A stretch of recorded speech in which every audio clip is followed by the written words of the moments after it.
Welcome to Film and Page. I'm Dominic, and this is another episode of Road to Dune. So there's two news items that I want to talk about.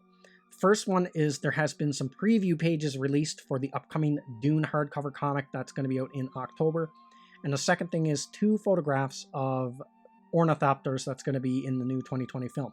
So I'm going to talk about the comic book first, and this one's going to be a little bit ranty. Before I get to the ornithopters. So here is the preview artwork for the upcoming Dune hardcover graphic novel. So right off the bat, I have to say I'm not impressed with this artwork. It doesn't look any better than what the preview sketches looked like, design sketches that they released there. And I just gave them benefit of doubt because that was just design sketches. I'm thinking there would have been a lot more to the actual interior pages. But looking at this, like, it looks very low detail, like no depth to it. The colors are kind of muted and flat and not really engaging at all. And the Guild spacing highliners, they are just completely ripped off. They're totally from the 2000 miniseries. Like they're copied from that, almost like they traced them from the 2000 miniseries. So that design wise, to me, that just seems really, a really lazy thing to do that. So here's the second page that was released. This is some more preview artwork because they released two pages. Again, same thing. It just doesn't look all that impressive. Like, look at the background of the clouds and stuff of that worm. Like, it looks flat. Like, to me, it looks flat. It doesn't, like, there's not a lot of shading to it. It's not impressive at all. I'm not really impressed with the artwork. I mean, it's competently drawn, like, and I don't think this artist matches the story, to be honest. Like, it has that indie look to it. Like, if this was a drawing of like some story that was kind of like maybe like a love story that took place in a city, and it was just like all real world stuff, maybe it would work. This artwork would work better for that or something. But for a big epic science fiction comic like Dune, no, it doesn't work, and I'm not really impressed with it. And hopefully the final product does not look like this. So now I'm going to show you a few examples of what this comic could be. Now, this is a page from a Silver Surfer one-shot called Dangerous Artifacts, and I have this comic. Now, this is it's colored in the comic, but this is just inks, black and white version of it, of this double-page spread.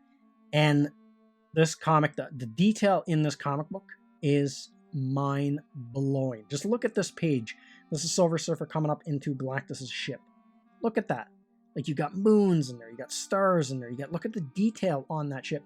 And you got to think, this is 90s, so there was no like 3D programs and stuff, so you couldn't just search out artifacts or copy and paste stuff. All this had to be done by hand and inked by hand. It blows the mind. I mean, it's such incredible artwork.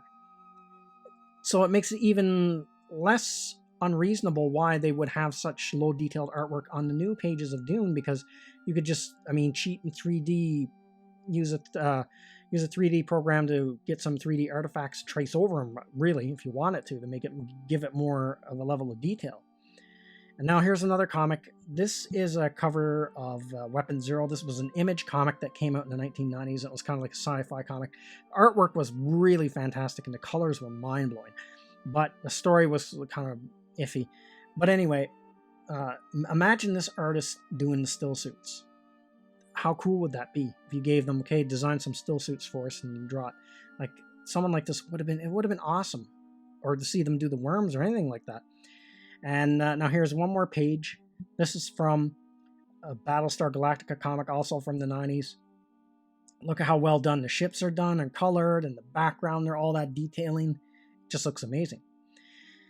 Because that's the thing for me with comics. So this is just me. Well, I think a lot of comic fans, I don't know how many people that watch these videos are comic book readers like myself, but if you are, you'll know what I mean when I say this, that every now and then you will get a writer and an artist together that their collaboration is just explosive and has just like fantastic results and creates legendary runs. So I'm going to give one example here. I'm currently reading Marvel's epic collection of Daredevil, and it's the story arc where he comes up against Typhoid Mary. And this is the artwork. This is two of the covers. And John Romita Jr. Has done all the interiors. And his artwork is just like nails it. Like just nails the mood of the writing, the mood of the story, the mood of the character. It's got that gritty detective noir street level look to it. It just looks fantastic. It just totally suits that grittiness, to everything that happens to Daredevil in it. He's just like perfect Daredevil artist. And now, while I was reading it, there is a story, a fill-in story in there where Ron Lim comes aboard and he draws that story and someone else writes it. And it's a good story. It's drawn. Ron Lim is another really one of my favorite artists as well. He was famous for doing Silver Surfer for years and years. He's fantastic at Silver Surfer, but not so much at Daredevil. It's a good drawn and well drawn, but John Romita's style just suits the character so well. Whereas John Romita Jr. on Silver Surfer, not so much. I don't really like it. I'd rather Ron Lim. His artwork, his style suits that character. Like here's a Ron Lim illustration of the Silver Surfer hair flying through space. Like look at it. It's fantastic. It just suits that whole mood of cosmic, and he just draws the Silver Surfer so bright looking, all these glints of light, and he just looks super reflective, and the planets and everything in the background. He just does it so well. Now, after seeing all that, now look at this. Not really impressed. I mean, I want to buy it. I want to collect it because I don't have a lot of Dune stuff as a Dune fan. And I am kind of, and as a collector of comics, I want to buy this, but I have to be honest. Like I don't want to pretend to like something, even though I'm a big fan of it. If I don't like something, I have to be honest about it. And I have to be honest about this artwork. This does not impress me at all. If this was any other comic and it wasn't a Dune comic, if I picked up the comic and looked at it, this artwork would not sell it on me. I would just close the book, throw it back on the bookshelf. I wouldn't pick it up at all. So curious to know what everyone else thinks of that artwork. Okay, so now with that out of the way, let's move on to the ornithopters. So now these images were tweeted out by Secrets of Dune a few days ago, and he also did a video on these thopters as well. So now this one is apparently the Harkonnen thopter, and it looks all shot up and stuff and damaged. So it might be the one that crashes and then Lady Jessica and Paul have to escape from. After they escape into the desert and go through that sandstorm and stuff.